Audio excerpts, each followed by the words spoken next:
Hello, everybody. It's Gary Stuckey with Real Music. On today's show, I got a good one for you. Rylee Alston is here, the amazing country singer and songwriter. She's got an album she just released last year, and she's working on new music and has a single coming out soon. It's called Play in Church. And we're going to talk about that and a lot more. And had a really good time chatting with her. So here we go. Here she is.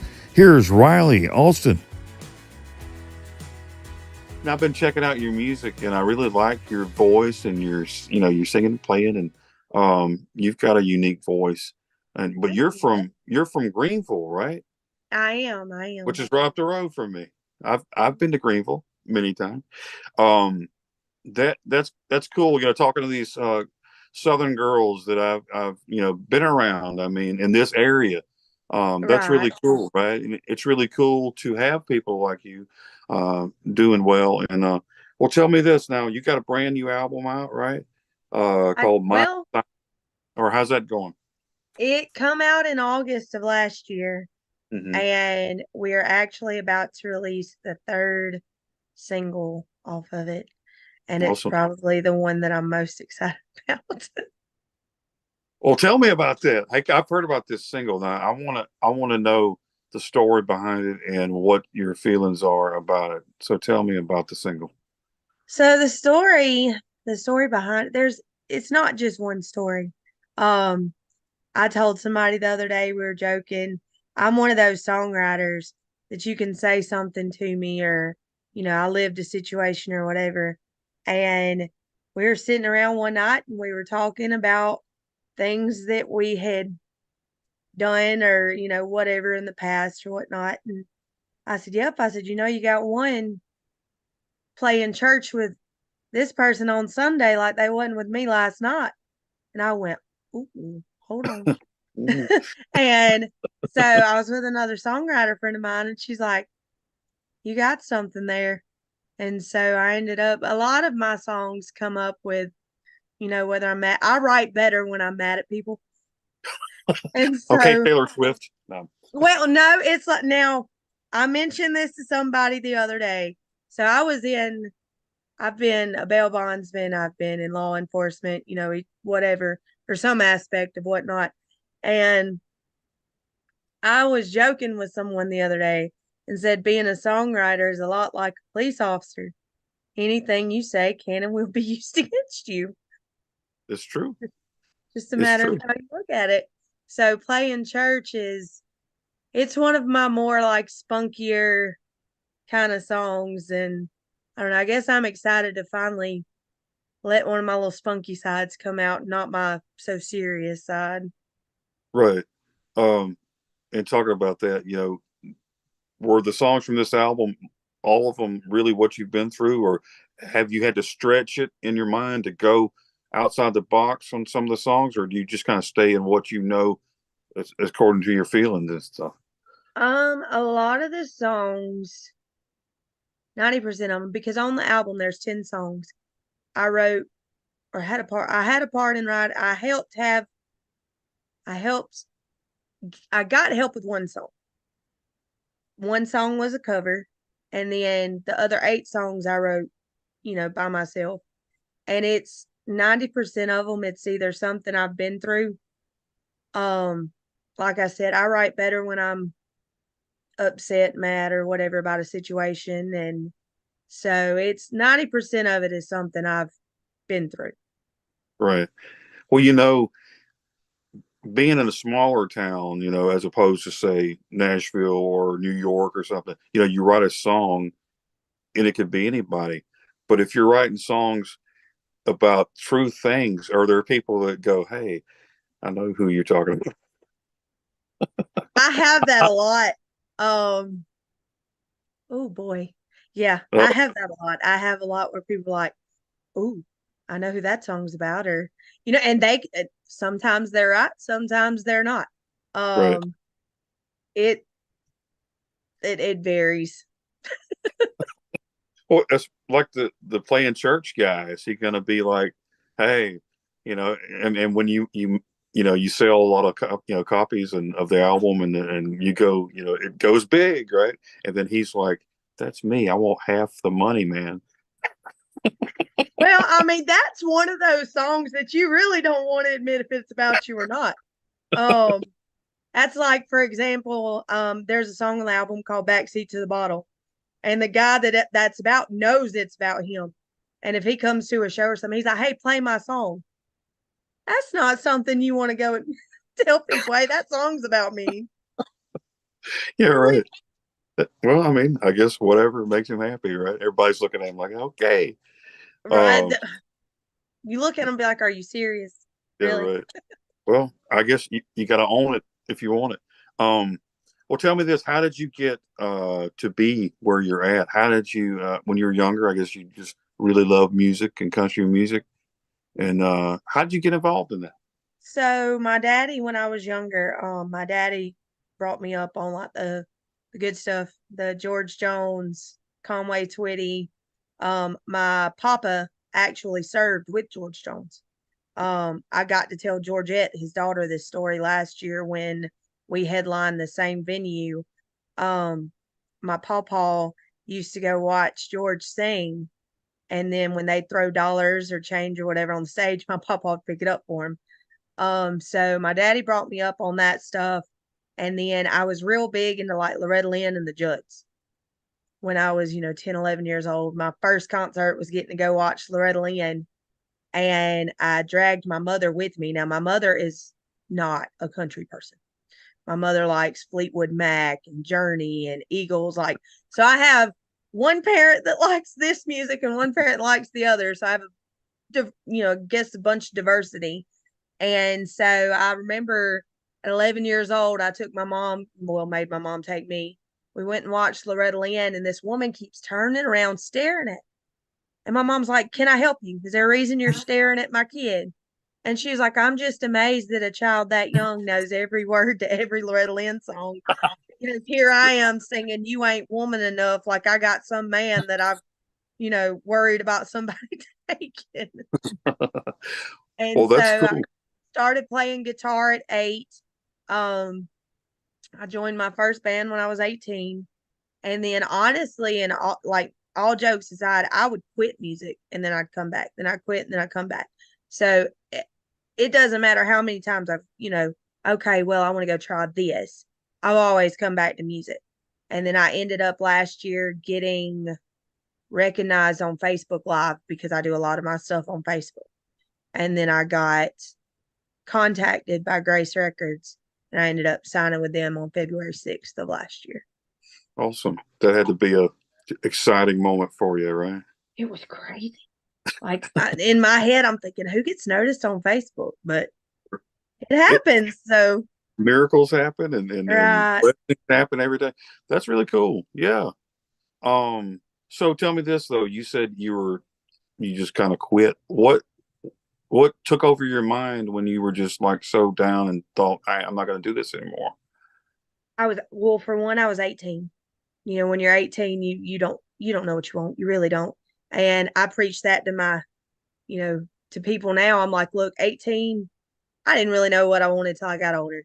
And then my dad died when I was 19. And so I didn't, at that point, I was like, you know what? I don't care. I don't care Mm. anymore. Um, and then I finally realized I was like, no, that's music's what I want to do. Music's, what keeps me sane, so to say. And so I've always come back, and it's been, songwriting's been therapy. Um, so I've always come back to it. Awesome. Um, and I know everybody in your area, it's always cool to hear about successful people in the area, moving up the ladder. Have there been people that weren't so happy that kind of were jealous? I know that happens sometimes. Or is there people like, yeah, who does she think she is? Trying to think how I can. There's Uh-oh. actually a song on the album about that. Okay. Um, I let's see. I'm trying to think of how to word this. There have been people that I've heard, oh, she thinks she's the best one in the business around here, or she thinks she's so great and perfect and this and that. Honestly, if you meet me, I'm probably one of the most humble people you'll ever meet. I'm very hard on myself. I don't think that I'm, that great or whatever. But then you go and you have these people that throw shade at you, and then they're mad because I work really hard. I've always worked really hard. Um, and then to have, for example, other artists in the area, oh, she thinks she's great because she's working this, that, and the other. I'm working that because I got where I got from working this hard. Right. So there's a song on the album called Watch What Happens, where I pretty much tell them, go ahead, keep running that mouth of yours, and I'll keep kicking down doors. And Yeah, that's cool. I mean, well, it's probably because they're not doing anything with their career, right? That's why they're jealous of you. well, my thing is, and I have preached this to every, like if I have an up and coming, or if I have somebody, hey, Rylee, you've been because I've been doing music since I was 18. I won't give my age now, but I'm in my 30s. So, I mean, you can do your math.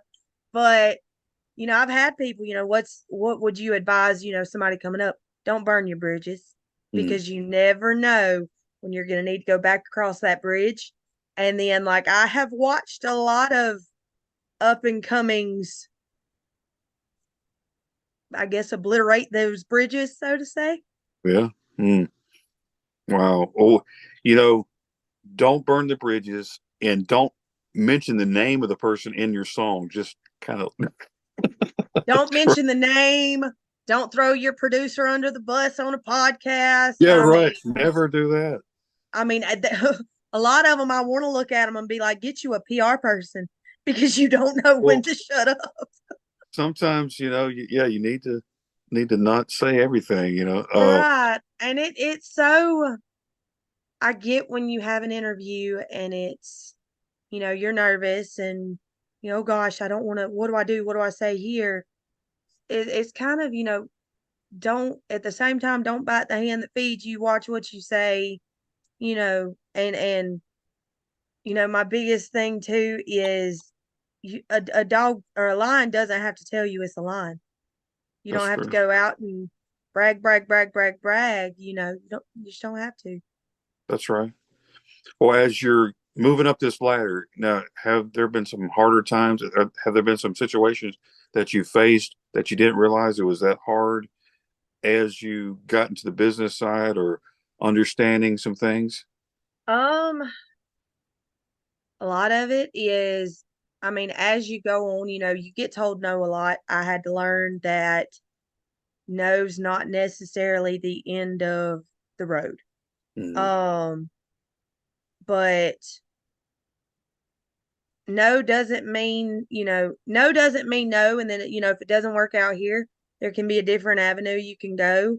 But I guess I've had to really learn about not giving up, because, like I said, I've been doing this since I was 18, and I didn't get any further until, my 30s. So, Well, yeah. Sometimes it takes time to get where you right. want to. And that's hope for people that are older, because there's some people that are 18 going, I haven't made it yet, and they don't realize it takes some time. And that's how I was. In all honesty, that's how I was. I was really frustrated. I'm thinking, oh, I'm supposed to be this overnight sensation. I'm supposed to be this. I'm supposed to be that. And I didn't get there. And then I think a lot of that, back to going, me quitting music, it's not an overnight thing. It's not an overnight thing. You don't get there overnight. And in all honesty, when you get there, you still have to work as hard as you did Right. before you got there to stay there. And people don't understand that. They're like, pushing, pushing, pushing. I'm gonna push whether I'm there or whether I'm not. Right. That's good. Um, and as you've been going to shows and doing shows, what has been a show that you've really enjoyed that is so memorable that you kind of thought to yourself, wow, I can't believe I'm here doing this? Um, Probably the Troubadour was one, when I got to sing the Troubadour. And in all honesty, it wasn't even my part of, I got to do my songs on the Troubadour, but it was being able to sing backup for Barbara Mandrell's sister Earlene, Oh, cool. and having her husband Pat was my producer. So that was a big thing. Opening for Ashton, getting to know Ashton was a big thing because Ashton's actually, and a lot of people don't know this, Ashton is a lot of the reason I got into songwriting. Awesome. Her first album, I know, didn't leave my truck for the first 8 months.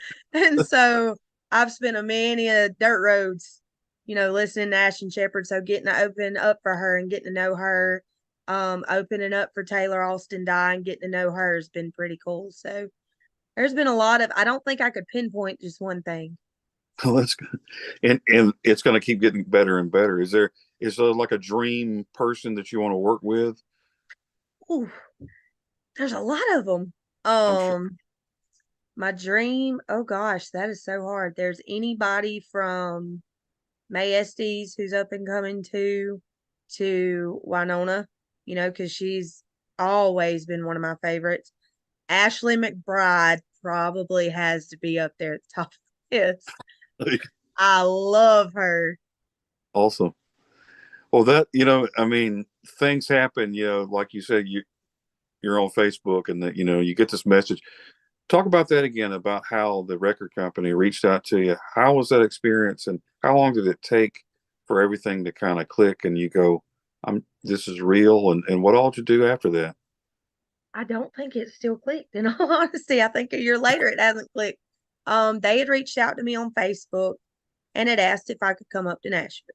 And Nashville's only about a 4-hour ride. Well, just so happens when they wanted to meet, I was going to be coming back through Nashville from a visit up north. And so we come in, I went and I met with Miss Debbie and Mr. Junior on February 5th.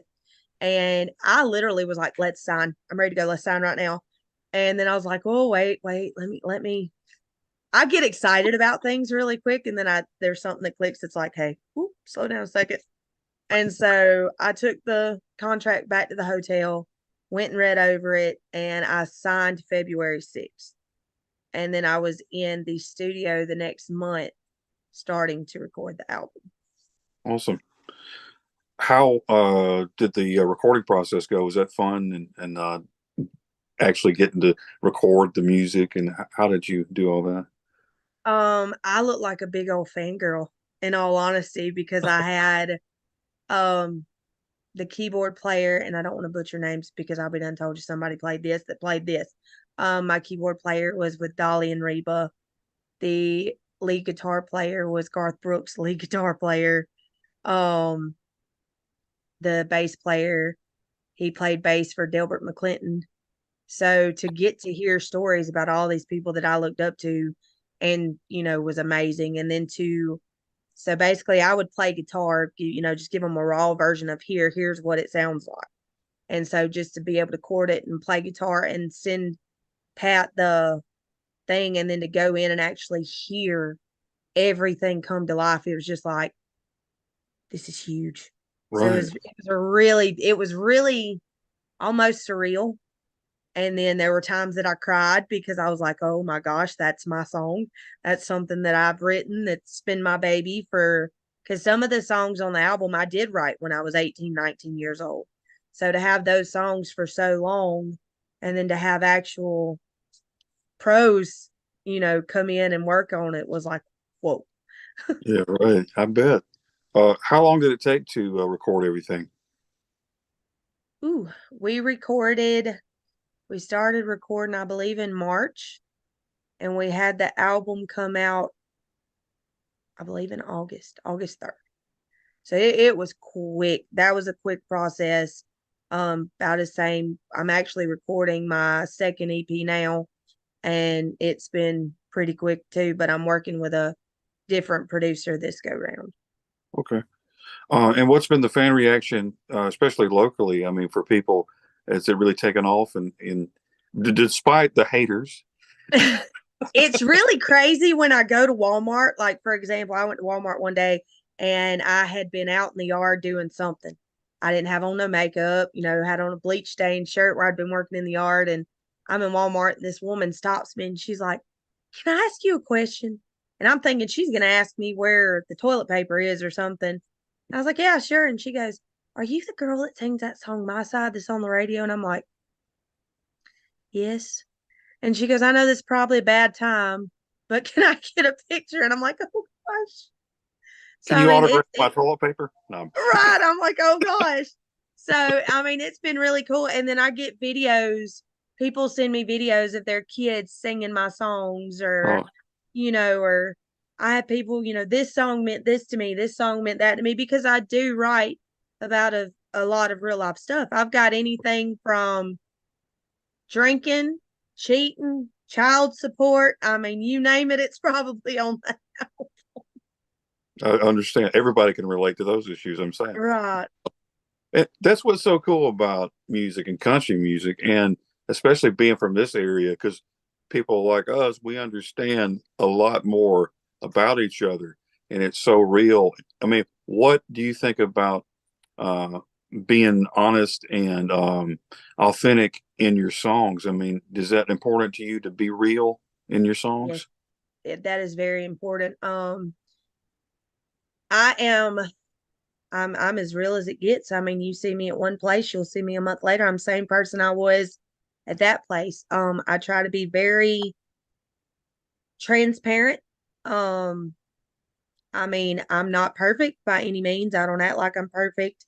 So it is very, I'm the type of person, I've always, if I listen to a song and okay, wow, that's something I've went through, or to me that makes a song even more special, is if it's something that you've listened to that you're like, oh, I can relate to that, or oh, I've been through that. It may not be the best situation, but it's the way I think about it is, if I can write a song about something and it helps somebody else get through it, when maybe I didn't necessarily have somebody to help me get through it, I mean, then I'm doing my job, is how I look Right. And that's got to mean a lot to you, to hear probably stories of people saying that it's helped them, or you realize those things, right? That at it's it. helped them out. Right. Well, that's like, there's a song on the album called I Love Her More, and it talks about, it's a co-parenting song. It took a long while for me to get to that point where I could co-parent, but and there's people out there that can, and there's people out there that can't. And it's, how I've always told people is, you have to love your kid or kids or whatever the situation may be more than you dislike the other parent, or dislike the situation or the divorce or whatever. So that's been the one song that I've had people come to me and's like, okay, well, it made me realize I wasn't treating my ex-husband so well, or my ex-wife so well, or ex-girlfriend, whatever the case may be. So that's been one song that's been like, okay, wow, I wrote that and it helped people. So that's a big thing. Awesome. Um, well, this new year we just start is, February, although it's going fast sometimes, but what goals do you have? I mean, I know you got some things going on, but what goals do you really want to hit before this year is up? I would like to do a summer tour. We're currently planning it. I like to stay busy. Yeah. I like to stay busy a lot. I am we're currently working on my next EP to hopefully release this year. Um, got the new single coming out. So there's I think tours and staying busy and new music. Um, I love my first album, but I think it's time everybody hears the newer stuff. I'm actually trying to go a little different with this sound versus my last sound. So kind of, I guess, rebranding, so to say. Yeah. You'll see what happens, right? I think, Watch what happens, yeah. basically. If it goes, pew, you can go try something else. Yep, No. let's try this. All right. And that's kind of, in all honesty, that's what it is. It's kind of like, okay, well, let's go and see what happens here. Because everybody, my last two singles, everybody's so used to the, oh, that's so sweet side. Like my side, they were like, oh, tearjerker, tugged at your heartstrings. And then the I Love Her More was like, oh, now I'm coming out with Playing Church that is not necessarily an all Well, song, right. Well, depending on how you look at it. it's right. It's kind of like Carrie Underwood, with her. Jesus take the wheel, and then before he cheats, because people are like, oh, Jesus, and then bash your truck, And that's honestly how I kind of feel with this one is, I'm going from, I'll protect somebody and I won't tell them my side of the situation. And then here I am talking about playing church. Like, playing church with her on Sunday like you wasn't with me last night. So, I mean, and we'll see what happens. So, well, it's real. I mean, it's something to think about now. It's the truth. I mean, it's kind of like you're telling a story. You're not saying this is okay. You're saying this is the story about what happened. right, and it's life. Like you said, it's life. It happens. There are going to be some people that are on this side of it with the situation, and there's going to be some people that are on this side of the situation. They're like, oops. But I mean, I'm like I said earlier, I'm very real. I'm very transparent. Am I going to go out and bash, the situations? Because like I said, it's not just about one situation, but am I going to go out and bash them? No, I'm not going to do that. It's not my place. So if Yeah. you want to go out and, be like, oh, well, this, whatever. Mm-mm. Right. But telling stories, it's a big deal to tell stories about things and people, and the people that experience it, or they've been through it, they can go, I relate. Or the people that haven't, they can take it as a story and go, that's a nice story, but a lot Right. different than the slower song, Right. but And still a good song. to me, there's not very many storytellers left. I mean, Yeah. there's not. And that was kind of when I was in the studio, that was sort of mentioned. They were like, you write stories kind of like Tammy and Loretta and Patsy. And, I go, I try to be, like I said, I try to be transparent, try to be real, try to be, okay, well, this is, whatever. And I'm not saying there's some songs that I'm not saying I did completely go through. I could watch a movie on Netflix and be like, here we go. That makes, sense. But 90% of it's something I've been through. Is it something that I'm necessarily proud of? Probably not. But it's those moments where you're not so proud that actually end up making the better songs. That's just people like that. I mean, it's like drama. People want to hear you talk about dirt on somebody, or they want to hear something bad happen. That's just how people are. But just don't write a song that says I killed a man yesterday, because the cops will Do show not up. premeditate it quickly at all. And that's what gets me is like you said, everybody's about the drama, expecting, oh, well, she's gonna say this about so and such and yada yada yada. And Yeah. that's like, like I said earlier with Watch What Happens, certain people around here are gonna know what that song's about. Am I ever I'm not one that likes to give, how do I put this? I'm not one that likes to give recognition where recognition is salt, because there are a lot of people that go out there and yak yak yak wanting the recognition and wanting the attention that me talking about them gives, and I'm not about to do that. Well, that's good. Good for you. You're careful with your words and others. You're like, let me put this. How can I put this? That's good, because some people just go blurt and it's over and it's crazy. I had, for example, I had one person that I back to the don't burn your bridges. I would tell them, watch your words, watch what you say.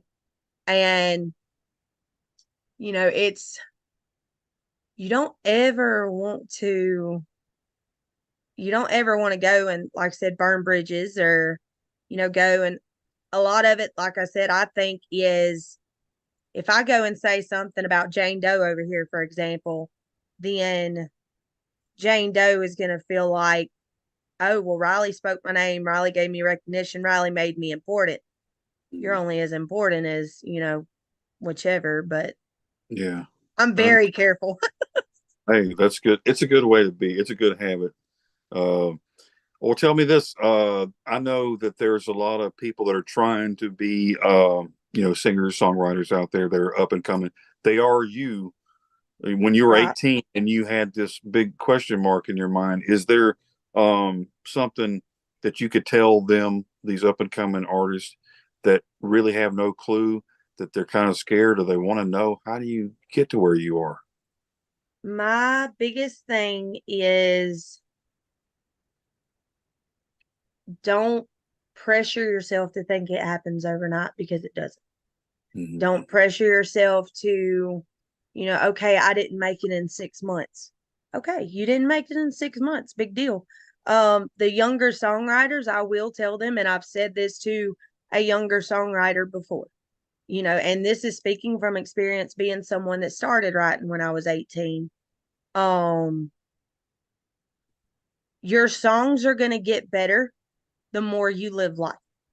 As much as you want to think you lived life at 18 years old, you don't live life at 18 years old. Right. Well, let me take that back. Some do, some don't.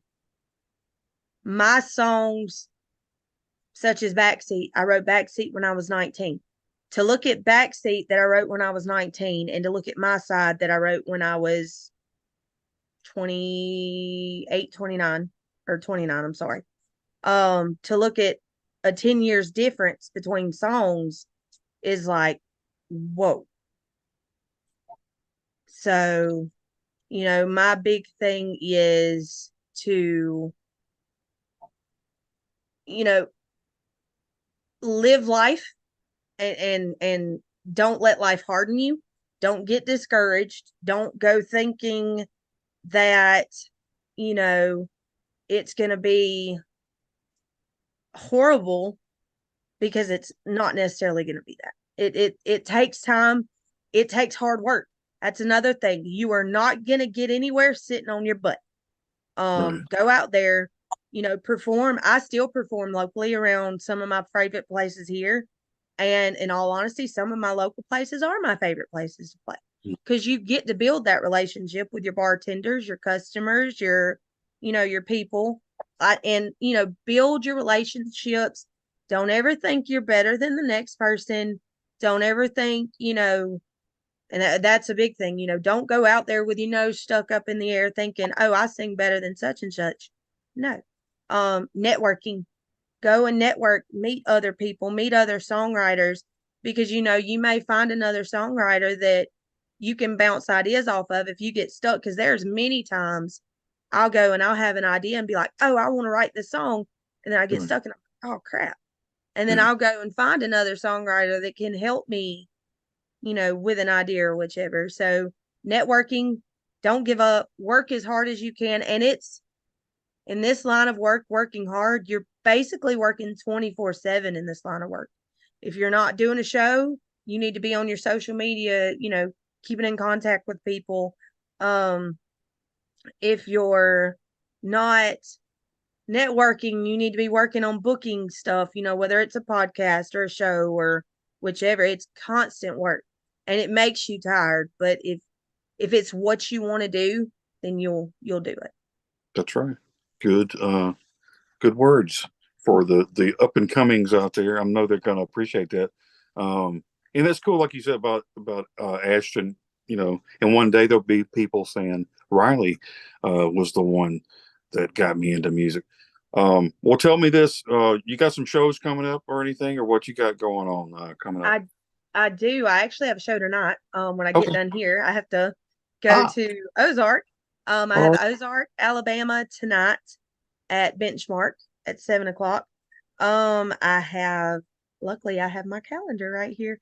All right. Um, I have, well, I was gonna say I have next Friday, but I actually took next Friday off to Ah. go to an Ashley McBryde concert.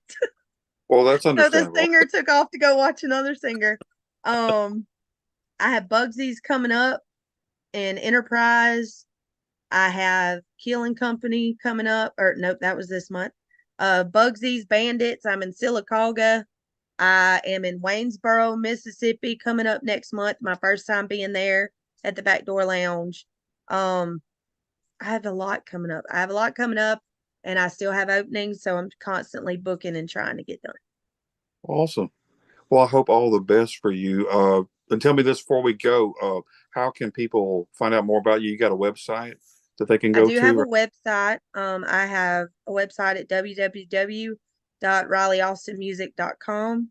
I get on there every week and try to update my calendar.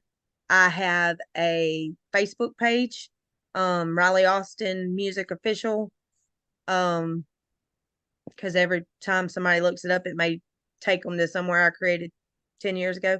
I have a Facebook page. I have Instagram. I have TikTok. I'm still learning TikTok. It's Yeah, me bad too. that I have to be taught TikTok, but I'm still learning it. But they can find Right. me out there, and if they reach out, it's me they're getting. So, Well, that's good enough. Well, I appreciate you talking to me today, and all the best to you in the future. And I hope to talk to you again and update everything, see how it's going, and see what all you're doing. But awesome. Thank you. well, you have a great day, and have fun at the concert, the gig tonight, and tell everybody hello. And we'll see you soon. All righty. Thank you. All righty. Bye. And that wraps it up for another episode. Thanks for watching, everybody. Appreciate you. Rylee Austin, very talented singer-songwriter. And that finishes up a little trio of female country stars. That was pretty cool, huh? And next week's going to be cool. You want to check me out next week, and I got some cool interviews lined up for you. And until next time, everybody, always remember to keep the music real.